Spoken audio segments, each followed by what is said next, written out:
Қазіргі кезде виртуалды ойындарды қолдану жасөспірімдердің негізгі бір гаджет түрлері болып отыр. Мәселен, компьютерлік немесе смартфонды ойындар әлемдік бейне ойын индустриясының зерттеу нәтижелеріне қарайтын болсақ, жыл сайын миллиондаған адамдардың, миллиондаған жасөспірімдердің қолдану аясы кеңейгенін көруімізге болады.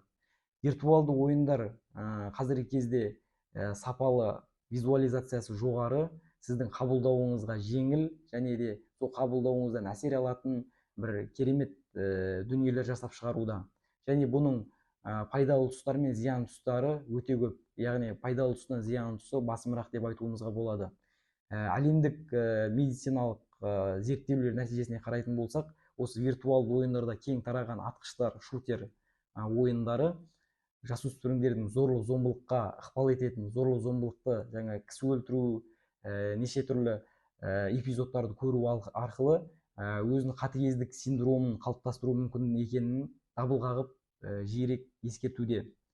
Және осы виртуалды ойындарда діни мазмұндағы, діни сарындағы ойындар қазіргі кезде ойын нарығында көш бастап тұр. Солардың бірнешеуін атап өтсек, мысалы үшін Far Cry, Assassin's Creed, Satanic Panic, сол секілді ойындар қазіргі кезде жасөспірімдердің бір қызығушылығын тудырып, әлемдік нарықта өзінің орнын алып жатқанын байқауымызға болады. Және бұл ойындарға қарайтын болсақ, жатағын бағытындағы ойындар көбінесе ойындарды жарнамалық, яғни бір саяси астары бар, немесе кейбір эпизодтары жаңағыдегі